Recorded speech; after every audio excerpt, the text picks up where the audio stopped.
What's up, guys? I'm back with another video. As you can tell from the title, I will be talking about depression. And I actually went on Instagram and Facebook, and I told you guys to give me your thoughts on depression. Give me something that you feel or think about depression, and you guys did that. So I have a list right here in front of me. Let me put that down further. I have a list right here in front of me, and we're just gonna go over it and chit chat about it. Before I get to that, though, I wanna express this. Last night I found out my aunt is in the hospital. She slipped into a coma. It was a tough night. It's still tough right now. I want to be there with her, but my circumstances don't really allow me to. But keep her in your prayers, y'all. And I'm gonna do the same. I'm trying to stay positive. I'm trying to stay up, you know, and not think too negatively about it. But please keep her in her prayers, y'all. Keep her in your prayers. That's my auntie. That's my aunt. That's my aunt. All right. That's my heart right there.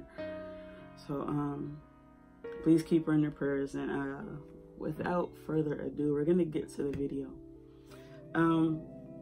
So I did say that I went on Facebook and Instagram. I asked you guys. So we're just gonna go down the list. We're gonna go down the list.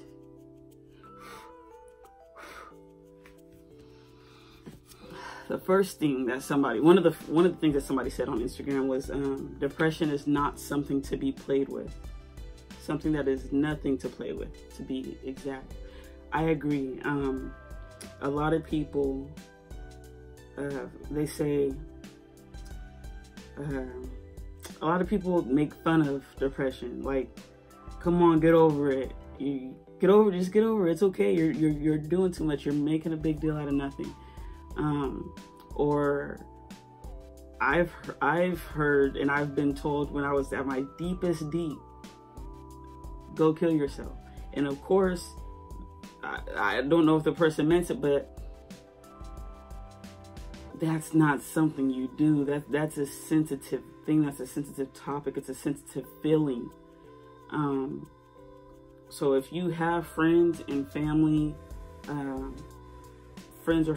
or if you don't deal with depression, don't take it lightly, because don't take it with a grain of salt. It's the whole bottle of salt. Depression is really, really difficult, and I agree, it's not something to be played with.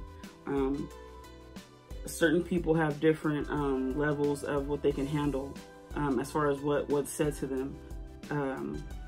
Like me personally, I can handle a joke. I can handle somebody saying, "Oh, you did it," you know. Not at the wrong time though. Like there's times, like don't make that a habit. And to just be safe, don't joke about it, because you never know who's hiding it, who's dealing with it, who's hiding it. Like, it's very, very difficult. Let's go to the next thing. More people need to understand it. I agree. I completely agree, because it's so prevalent. We know that the scriptures say that in the last days, critical times, hard to deal with, will be here. So that's like, if the scriptures are saying that, imagine how many people are dealing with that on the big scale of things. Imagine how many people are dealing with critical times. Depression is part of that. Like, at this point, it comes with life. And not only is it an emotional thing, but it could be a hereditary thing, like in the genes. Like it could be really crazy. And a lot of people say it's all in your head. You just got to move past it. No, how about you educate yourself on it, so you can know how I'm feeling, so you can know how more than half the world is feeling. Just because you know how to take a bad situation or a bad event and push through it, doesn't mean the next person knows how to do that. So we or me personally, as a person who suffers from depression, I understand that there's people out there who are so good at handling situations. So I don't talk down or look at them different. So why should we be talked down or looked at different because we deal with depression? I don't know if that makes sense, but I'm trying to hear y'all. This kind of goes with the other things I've said so far. People don't really understand it.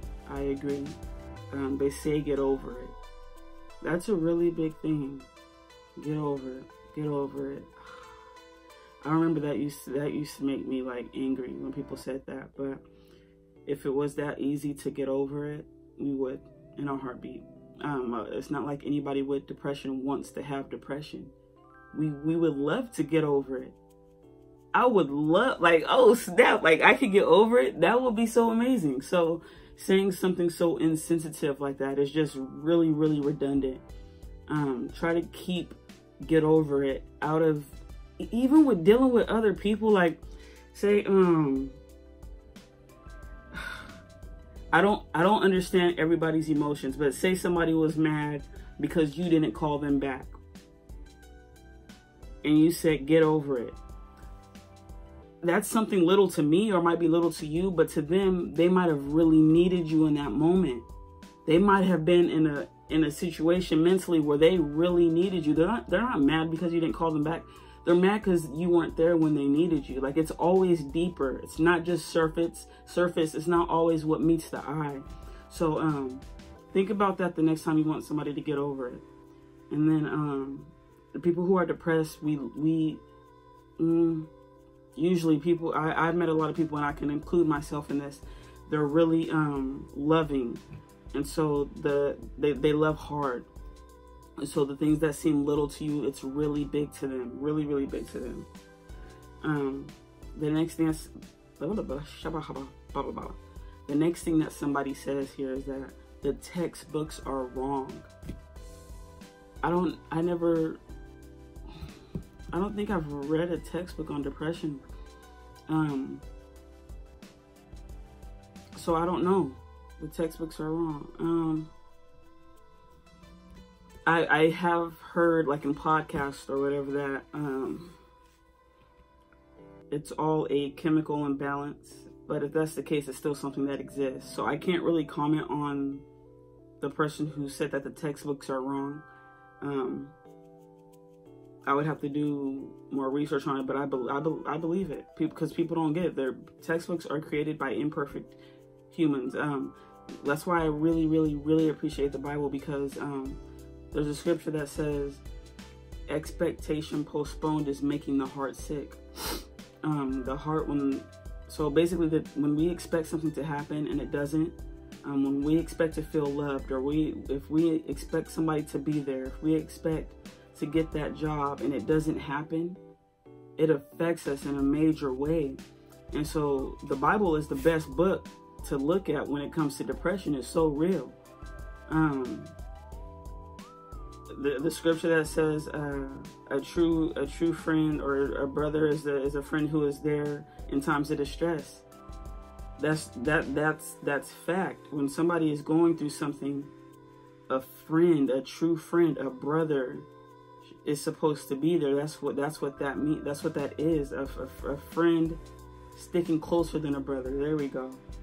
The scriptures say exactly what we need and exactly what depression is about. I don't think it goes in. I can't think of anything that goes into the science of depression in the scriptures, but I know it's real. There's Bible characters. Jonah, who I could think of, he said, "Take my life." Job, "Take my life." Like, they were tired of it. So if Bible characters that Jehovah God decided to put in the Bible have dealt with these things, imagine how much we deal with it. And they were closer to perfection. We're so far from perfection now. So I don't know, that's just something that goes through my head. So that's the most I can say on that.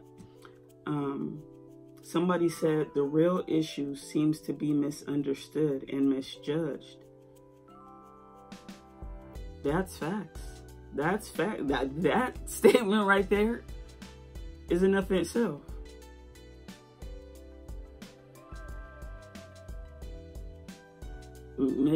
Being misjudged. And again, I can only speak for me personally. A lot of people have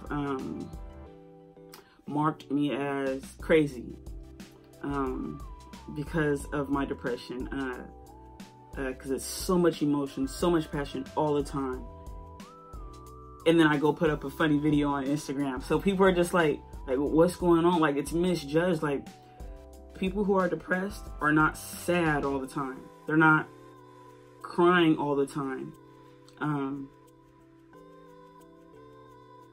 I've talked about Bible characters. They've done so much while being in that depressed state of mind. But even people in modern day, there's Jim Carrey, one of the funniest people on the planet. He deals with depression. Robin Williams, he took his life because of what he felt inside. And he's one of the funniest. Robin Williams, Miss Doubtfire, you know who that is. So depression is really misjudged, and then a lot of times it's misjudged for so long that it gets to the point of suicide. And that's the sad thing. That's very sad, and that's very heartbreaking. People not understanding, people misjudging, that can lead to suicide, and it's such a tough thing. Please don't sleep on how impactful depression is in a person's life. Yo, it's very, very deep and traumatizing. Let's go to the next part. Somebody said that it can be fixed with pills, but with a high, okay, this is what they said, sorry. It can't be fixed with pills, but with a high status mindset. Okay, I don't remember who commented this, but I do agree on the fact that it can't be fixed with pills. And then the second part, with a high status mindset. The more you educate yourself, the more you dig deep mentally, beyond emotionally, because yes, depression is a lot of emotion, but you know how, okay, so you know how you'll make plans. I got to do this today, and then I'm gonna go to this place. You can change your mind about going to that place. And I believe if you put in enough work, and if you train yourself, and if you apply enough knowledge to your life and what's going on, that you can change your mind out of depression.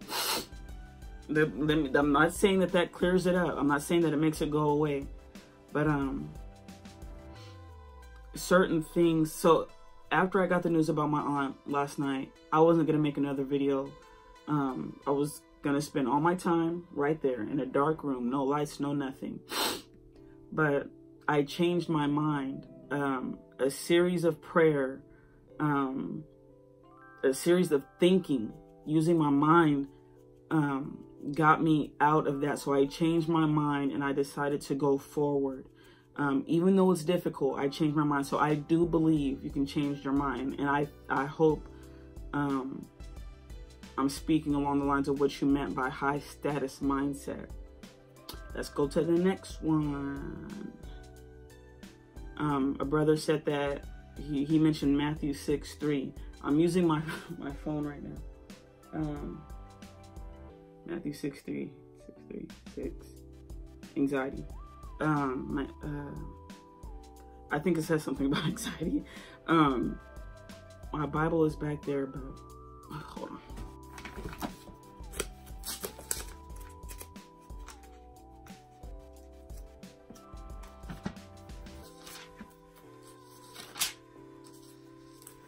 All right, y'all. So Matthew 6:3 says, But you, when making gifts of mercy, do not let your hand know what your right hand is doing. Matthew 6:3. So he mentioned Matthew 6:3, and then he said, besides this, I pray and watch it fade or expire. I'm gonna be honest. I don't know what Matthew 6. I need to educate myself maybe on what he was talking about, because I don't understand what Matthew 6:3 has to do with what he said. I agree with the scripture, of course, but he said he waits and watches it fade or expire. I believe it can get better.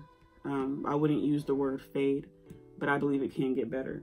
Sorry, brother. I should have hit you up to see what you meant by Matthew 6:3. The next person said, so real and sadly overlooked. Yeah, I mentioned that. When it's overlooked, people end up gone. So just pay close attention to that. Somebody said the only thing that helps is prayer. I agree with that to an extent. Everything begins with prayer, and prayer helps. But prayer is not where it ends. And the answer to our prayers might be a person. It might be a scripture. It might be a song. It could be another person's prayer. So the things that come from that prayer, yes, is the only thing that can help. For example, if I go, sometimes you can get so, I'm gonna keep it funky. Sometimes you can get so deep into a depression, and you pray, you say amen, and you feel the exact same way. So I don't think prayer is the only thing that helps. I think waiting on Jehovah, teaching ourselves to wait on Jehovah, knowing that Jehovah's time is the best time. That's the only thing that helps. Knowing that Jehovah is going to get us out of this tough, difficult darkness that we're in, that's what helps. And even sometimes we're so deep that doesn't even help. Waiting is hard. It is so hard to wait. But reliance and faith, now that will help. Reliance and faith in Jehovah is what will help. That was the list of what people gave me, but something that I wanted to add to this video real quick before I end it. I don't think that any person, including myself, dealing with depression, dealing with loss, dealing with hurt, dealing with pain, I don't think anybody can say, this is just too much for me to handle. I just can't handle it. That's false, because it wouldn't have appeared in your life if you couldn't handle it. You walking away from it, you hanging up that phone, that could be you handling it.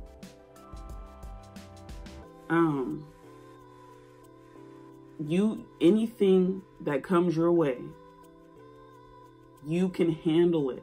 It might be difficult, but you can handle it. You crying, sitting there in that bed, that's how you're handling it. You're gonna keep going, period. This is not gonna stop you. Some people get to the point where I can't handle this, and they off themselves. They kill themselves. But if people judged it correctly, if people understood it correctly, if people looked at it instead of overlooking it correctly, I believe that will help the suicide rate completely. Faith will help the suicide rate completely. But it really would help us if people who do not deal with depression paid attention to it and knew that the people who are dealing with it are not just doing it for attention. They're not just, a lot of people say that, a lot of people do that. Oh, you just want some attention. She's lonely, or he's lonely. He's the middle child, so Don't overlook it. Try to pay attention to it, because you can help save a life. In all honesty, there's been times when I've lost it, and I would text one of my friends and thank Jehovah I have a good support system. And they would just talk. I would express, I want to hurt myself. I'm tired of living, this, that. But their response, their help, their understanding, that pulled me out of that. So it shows how powerful a friend can be. And then when it comes to words, just to mention this again, when it comes to words, even the scriptures say the tongue has the power to heal and it has the power to kill. Watch what you say, not only to a person dealing with depression, but to a person dealing with divorce, dealing with the loss of a child. Watch your words. Don't say, and don't use the word just pray. Just go for a walk. There's no just in it, all right? There's no just. Take the just out of your vocabulary. But anyways, I wanted to share this video with you guys, and I hope it helps somebody. Just remember that you don't know who's dealing with it. You do not know who's dealing with it. And if you do, please just give them some love. Shout them out. Give them love. That's all. That's what helps. Love. And God is love. So anyways, thank you guys for watching. I will be back with another video soon. Love you guys.